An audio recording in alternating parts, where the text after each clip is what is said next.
Как ощущение, Мансурчик? Ты хотел бы быть мной?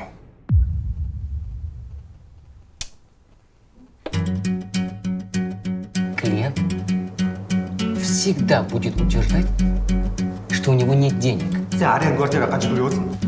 Акый, сізге көмек керек деп естідім. Ты не должен жалеть клиента, потому что клиент в первую очередь объект, который приносит тебе деньги. Ертегімізді бастайық. Алло. Деньги сами собой не делаются.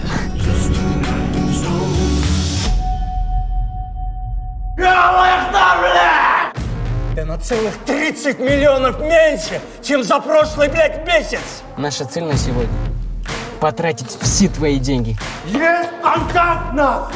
Ты сейчас очень сильно ошибаешься, алло. Өзіңше бір адамгершілігің мол, жақсылықты қалайсың. А ты, сука, не туда попал.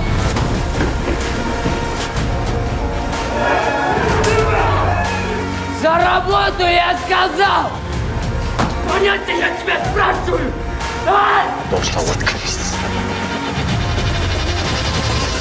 Жақсылықта жүздескенше.